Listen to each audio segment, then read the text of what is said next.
ప్రధానమంత్రి నరేంద్ర మోడీ తీసుకున్న షాకింగ్ నిర్ణయం సినిమా రంగంపై తీవ్ర ప్రభావం చూపింది. ఇప్పటికే మొదలైన కొన్ని సినిమాలు ఆగిపోగా మరికొన్ని సినిమాలు చిత్రీకరణ చాలా స్లోగా జరుగుతోంది. కొన్ని సినిమాలు రిలీజ్ కాకుండా ఆగిపోతున్నాయి. బయ్యర్లు సైతం కొత్త సినిమాలు కొనేందుకు ముందుకు రావడం లేదు. ఈ క్రమంలోనే మోడీ దెబ్బకు ఓ టాలీవుడ్ హీరో కెరీర్ కకావికలమైంది. ఆ హీరో ఎవరో కాదు, అల్లరి నరేష్. అల్లరి నరేష్ కథానాయకుడిగా అలా ఎలాతో ఆకట్టుకున్న అనీష్ కృష్ణ దర్శకత్వంలో ఓ చిత్రం తెరకెక్కనున్న సంగతి తెలిసిందే. మలయాళ చిత్రానికి రీమేక్ ఇది. డిసెంబర్ నుంచి షూటింగ్ స్టార్ట్ కావాల్సిన ఈ సినిమా సెట్స్ మీదకు వెళ్లనుంది. అయితే ఈ సినిమా ఇప్పుడు ఆగిపోయిందట. ఈ చిత్ర నిర్మాత దగ్గర వైట్ క్యాష్ లేకపోవడంతోనే ఈ సినిమా ఆగిపోయినట్టు తెలుస్తోంది.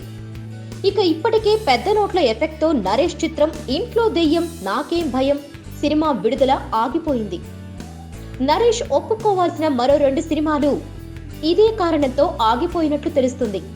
ఏదేమైనా పెద్ద నోట్ల రద్దు అల్లరి నరేష్ పై బాగా ఎఫెక్ట్ చూపించిందన్న టాక్ ఇండస్ట్రీలో వినిపిస్తోంది. అసలే నరేష్ కెరీర్ అంతంత మాత్రంగా ఉంది. వరుస ఫ్లాపుల్లో కొట్టుమిట్టాడుతున్నాడు. ఒక్క హిట్ కోసం ఎదురు చూస్తున్నాడు. ఈ టైంలో మోడీ నిర్ణయం నరేష్ కెరీర్ ను మరింత ఇబ్బందుల్లోకి నెట్టేసింది. Please subscribe. Hi, it's me Purna. Please subscribe.